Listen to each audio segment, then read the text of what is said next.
Commission और उनके मेंबरान को, ये जो लोग हैं इनको वार्न करते हैं कि अगर हमारे साथ ज्यादतियों का सिलसिला हुआ, ये ज्यादतियों का सिलसिला आपको वापस पे करना पड़ेगा।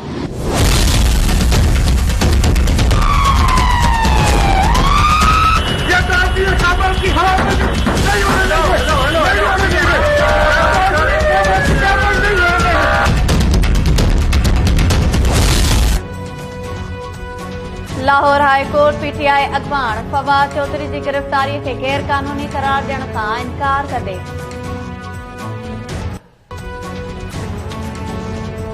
पीटीआई अॻवान फवाद चौधरी इलेक्शन कमीशन के धमकी ॾियण के केस में गिरफ़्तार। पुलिस केस लाहौर मां इस्लामाबाद आणे मुंह ते कपड़ो ॾेई ऐं हथकड़ियूं हणी अदालत में पेश करे छॾियो। इस्लामाबाद के कोसार थाने ते सेक्रेटरी इलेक्शन कमीशन की फरियाद ते केस दाख़िल करण बाद पुलिस फवाद चौधरी के सुबह सवेर लाहौर मां गिरफ्तार करे वरितो।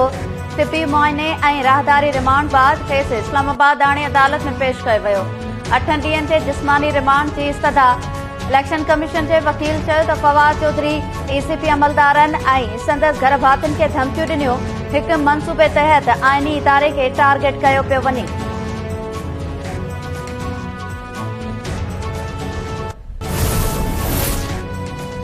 लाहौर हाई कोर्ट पीटीआई अॻवान फवाद चौधरी की गिरफ्तारी के गैर कानूनी करार ॾियण लाहौर हाई कोर्ट पीटीआई अॻवान फवाद चौधरी की गिरफ्तारी के गैर कानूनी करार ॾियण खां इनकार करे संदसि बाज़ियाबी वारी दरख़्वास्त रद्द करे छॾी। फवाद चौधरी की बाज़ाई बाबति दरख़्वास्त ते ॿुधणीअ दौरान आईजी पंजाब एडवोकेट जनरल ऐं ॿिया पेश थिया। फवाद चौधरी की इस्लामाबाद पुलिस हथां गिरफ्तारी की तस्दीक। जस्टिस तारिक सलीम शेख रिमार्क्स ॾींदे चयो त हाणे दरख़्वास्त ॿुधण जोगी नाहे रही। फवाद चौधरी जी वकील गिरफ्तारी के गैर कानूनी करार ॾियण जी इस्तदा कई। अदालत पुछियो त फवाद चौधरी की गिरफ्तारी में गैर कानूनी कहिड़ी ॻाल्हि आहे। राहदारी रिमांड लाइ जवाबदार के लाहौर जी अदालत में पेश कयो वियो। अवां केस ख़त्म कराइण चाहियो था त इस्लामाबाद हाई कोर्ट वञो।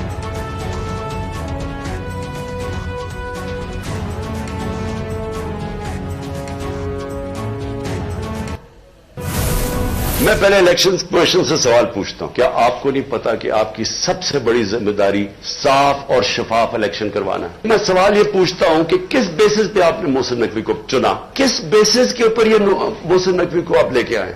अभी से ही पुलिस ने हरासा शुरू कर दिया है। हमारे वर्कर्स के ऊपर एक तो गिरफ्तारियां शुरू होगी और ये जो फवाद चौधरी का हुआ है, तो ये अभी से ही पूरा प्री प्लान बना हुआ है। हर वक्त जेल लेके जाने लगे हैं। मुझे इससे कोई फिक्र नहीं है। मैं वाजे कर दूं कि आखिरी गेंद तक लड़ूंगा, आखिरी अपनी सांस तक इनका मुकाबला करूंगा। कोई मुझे ना जेल और ना ये जो डराते रहते, कोई फिक्र नहीं है।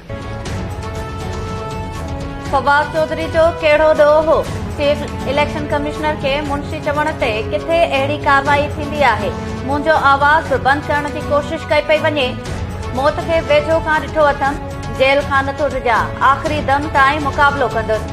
पीटीआई सरबराह इमरान खान मौजूदा सूरतहाल में अदलिया के किरदार अदा करण जी अपील करे छॾी।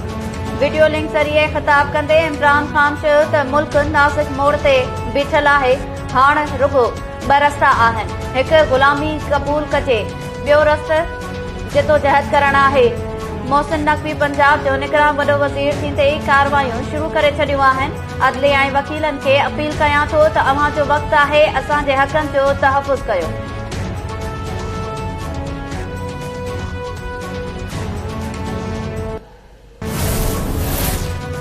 सदर आरिफ अलवी लाहौर जमान पार्क में पीटीआई सरबराह इमरान खान से मुलाकात।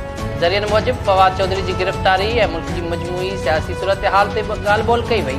इमरान खान ऐं परवेज़ इलाही विच में भी फोन ते राब्तो। परवेज़ इलाही चयो त अॻु जीअं हाणे बि अदालतुनि मां इंसाफ़ जी उमेद आहे।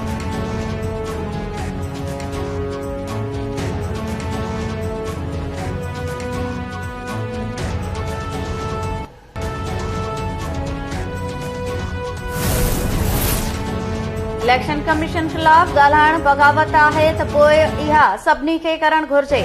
फवाद चौधरी पंहिंजे बयान ते क़ाइम। इलेक्शन कमीशन खेसि तौहीन जो नोटिस जारी करे छॾियो। नोटिस में चयो वियो आहे त Fawad Chaudhry chief election commissioner, election commission जे मुलाज़िमनि ऐं संदनि घर भातियुनि खे धमकियूं ॾिनियूं।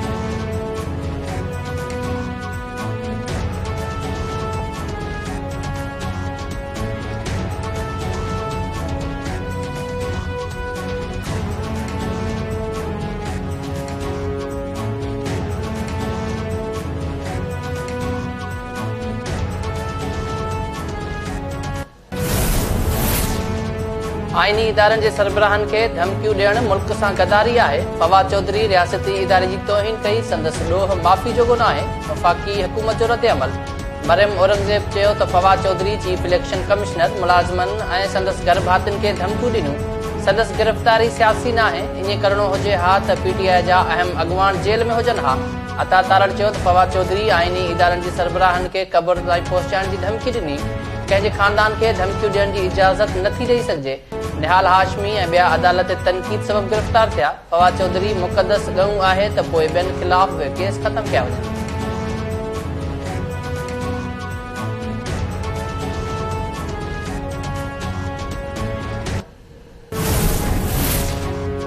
वज़ीर आज़म शहबाज शरीफ सां अॻूणे सदर आसिफ अली ज़रदारी जी मुलाक़ात। मुल्क जी मजमूई सियासी सूरत-हाल ते ॻाल्हि ॿोल।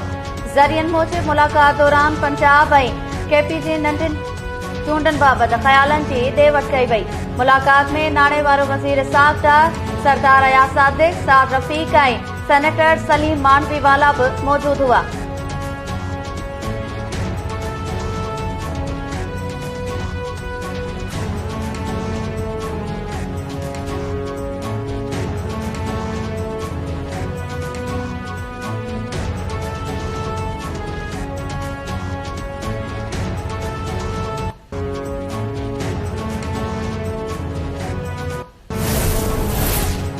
इलेक्शन कमीशन PTI जे 43 MNAs खे नोटिफाई करे छॾियो। नोटिफिकेशन जारी।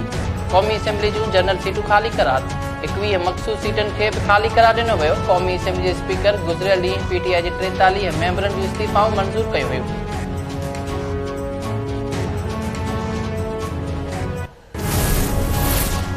इलेक्शन कमीशन चूंडनि जी तारीख़ मुक़ररु करण लाइ पंजाब ऐं KP जे गवर्नर खे ख़त लिखी छॾियो। इलेक्शन कमीशन जे सेक्रेटरी पारां लिखियल ख़त में पंजाब असेंबली जी चूंड लाइ 9 खां 13 अप्रैल ऐं KP असेंबली जी चूंड लाइ 15 खां 17 अप्रैल जी तारीख़ तजवीज़ कई वई। चूंडुनि लाइ 14 अरब रुपया बि घुरिया विया आहिनि।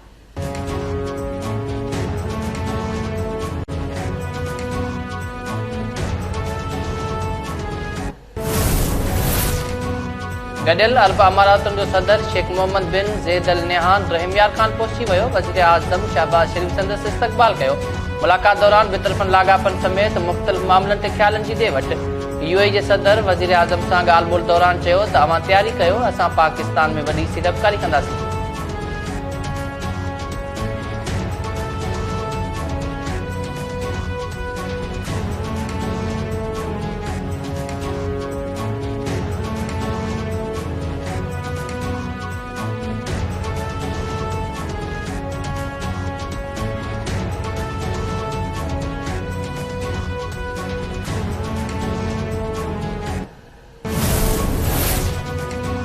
पाकिस्तानी गुझनि इदारनि भारत जे फॉलिस फ्लैग ऑपरेशन मंसूबे जो अॻुवाट पतो लॻाए वरितो।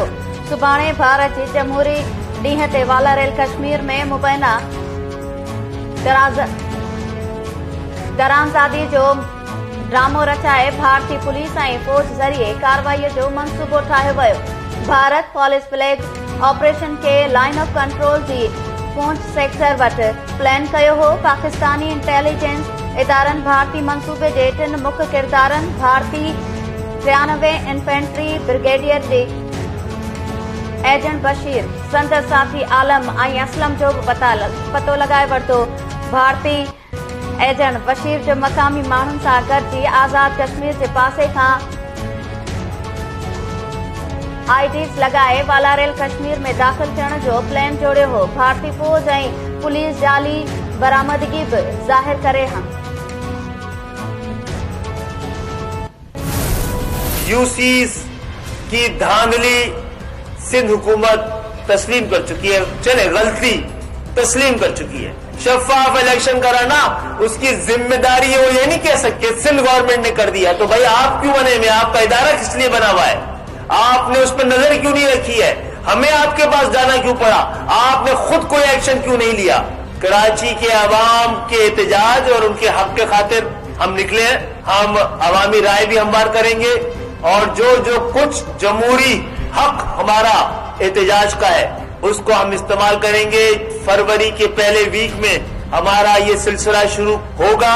हम इलेक्शन कमीशन को और सिंध गवर्नमेंट को दोनों को मौका दे रहे हैं। 10-1 वापस हो चुका है, यानी कि अब इलेक्शन कमीशन को अगले हफ्ते से दोबारा हल्का बंदियां शुरू कर देनी चाहिए।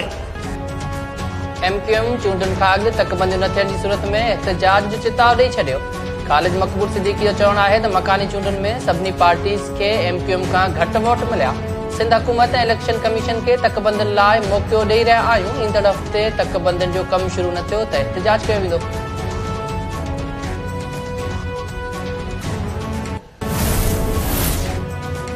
नूरियाबाद पावर प्लांट रेफरेंस में वॾे वज़ीर मुराद अली शाह की बरियत वारी दरख़्वास्त ते फ़ैसिलो महफ़ूज़। इस्लामाबाद जी एहतसाब अदालत बरियत जी दरख़्वास्त ते महफ़ूज़ कयल फ़ैसिलो 15 फ़रवरी ते ॿुधाईंदी।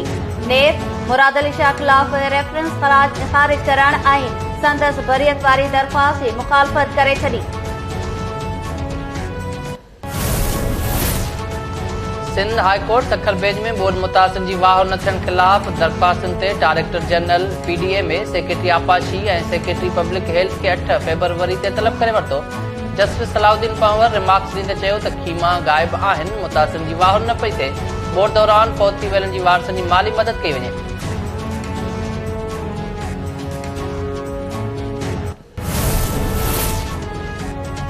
खैरपुर पुलिस जे मुबैना मुक़ाबले में नौजवान खे हाफ़राई करण वारो मामलो गुजारत बणिजी वियो। नौजवान नादिर अली खे मुक़ाबले में ज़ख़्मी करण ख़िलाफ़ संदसि वारसनि जो एहतजाज। वारसनि जो पुलिस ते नौजवान खे खंभण जो इल्ज़ाम। संदन चवणु आहे त पुलिस नादिर अली खे नाहक गोलियूं हणी ज़ख़्मी कयो। मामले जी शफ़ाफ़ जांच कराई वञे। खिपरे वेझो खूह जे खोटाई दौरान भिक किरण सबबि हिकु नौजवान दॿिजी फौत, हिकु ज़ख़्मी थी पियो। अछड़े थर में खूह जी खोटाई दौरान भिक किरण सबबि अब्दुल लतीफ़ समो मौक़े ते दॿिजी फौत थी वियो। ॻोठाणनि पंहिंजी मदद पाण तहत नौजवान नाज़िम खे बेहोश वारी हालत में कढी वरितो, शोर अस्पताल मुंतक़िल। मटियारी में सरकारी अघ ते अटो विकिरो न करण ख़िलाफ़ इंतज़ामिया हरकत में अची वई। मटियारी ऐं ख़ैबर में 2 चकियूं ऐं 2 दुकान सील कया विया।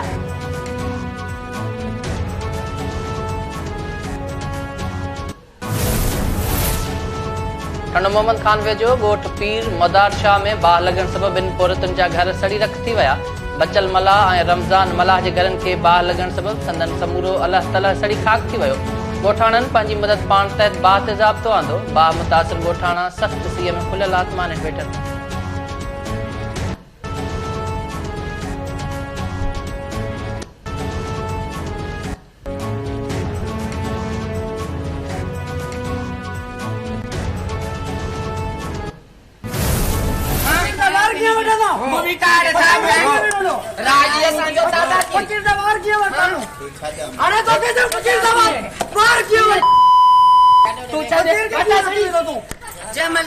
दादागिरी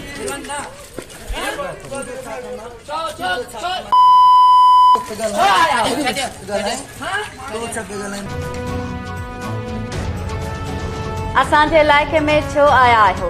कानपुर महर में फाजस राउंड जे 2 ग्रुपनि में छेड़ो। कानपुर महर सां वास्तो रखंदड़ फाजस राउंड घोटकी जे फाजस राउंड मथां शहर में दाख़िल थियण ते लतुनि ऐं मुकुनि जो वसकारो लाइ ॾिनो। जहिड़े दौरान केतिराई फाजसरा ज़ख़्मी थी पिया।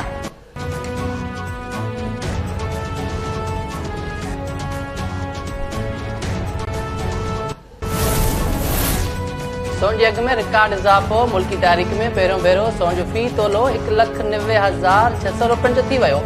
अॼु सोन जे अघ में 1,300 रुपया फ़ी तोलो इज़ाफ़ो थियो।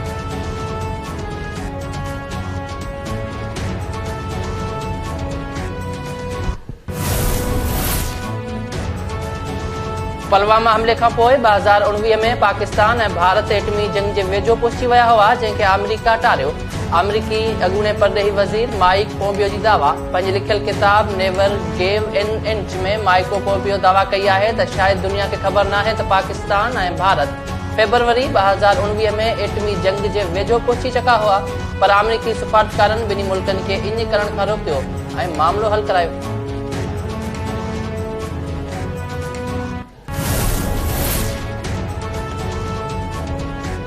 जापान में बर्फानी तूफ़ान ज़िंदगीअ खे मफ़लूज बणाए छॾियो। टोक्यो समेत मुख़्तलिफ़ शहरनि में 2 खां 3 फुटनि ताईं बर्फ़बारी रिकॉर्ड कई वई।